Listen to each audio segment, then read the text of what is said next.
சிலர் ட்ரீம் பண்ணுவார்கள், சிலர் வெயிட் பண்ணுவார்கள், ஆனால் சிலர் சின்ன வயசுலேயே பிலீவ் பண்ணி ஆக்ஷன் எடுப்பார்கள். அவர்தான் குகேஷ். சென்னையில் பிறந்த ஒரு சிறுவன். ஸ்கூல் பேக்குக்கும் கூட செஸ் போர்டு தான் கம்பெனி. ஃப்ரெண்ட்ஸ் கேம் ஆடும்போது குகேஷ் ப்ராக்டிஸ் பண்ணினார். வீக்கெண்டில் அவுட்டிங் இல்லை, டோர்னமெண்ட் தான் அவுட்டிங். இவரிடமிருந்து நம் கற்றுக்கொள்ளும் லெசன் என்னவென்றால், பிலீவ் இயர்லி, ஒர்க் ஆர்டர். பலர் சொன்னார்கள், இன்னும் டைம் இருக்குது, லேட்டர் சீரியஸ் ஆகலாம். ஆனால் குகேஷ் வெயிட் பண்ணல. இயர்லி ஏஜ்லேயே ட்ரீமை சீரியஸாக எடுத்தார். யங்கஸ்ட் இந்தியன் கிராண்ட் மாஸ்டர்களில் ஒருவராக உயர்ந்தார். வேர்ல்டு ஸ்டேஜில் டாப் பிளேயர்ஸை டிஃபெட் பண்ணினார். அவருடைய ஸ்டைல் என்ன என்று தெரியுமா? Bold moves, fearless attacks, no hesitation. Opponent ஸ்ட்ராங்காக இருந்தாலும் மைண்ட் ஸ்ட்ராங்கர். லைஃப்லேயும் அதே தான்.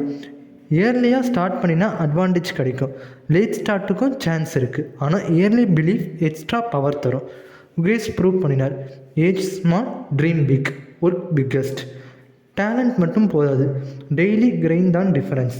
நீங்கள் இப்போ ஸ்டூடெண்ட்டாக இருந்தாலும் ட்ரீமை போஸ்ட்பான் பண்ணாதீங்க. So start now, work daily, one move at a time. Youngest storm என்று உலக செஸ் மேடையில் ஒரு பெரிய பெயர். செக்மேட் போர்டில் மட்டும் இல்லை, லைஃப்லேயும் பாசிபிள். ஸோ உங்களில் எத்தனை பேருக்கு குகேஷை பிடிக்குன்ட்டு கமெண்ட் செக்ஷனில் சொல்லிட்டு போங்க. அண்ட் எல்லோரும் ஃப்ரெண்ட்ஸோட வீக்கெண்டை என்ஜாய் பண்ணும்போது குகேஷ் மட்டும் செஸ் போர்டோட விளாண்டுக்கிட்டு அண்டு எப்போ பார்த்தாலும் திங்க் பண்ணிக்கிட்டே இருப்பார், இந்த எப்படி மூவ் பண்ணலாம்.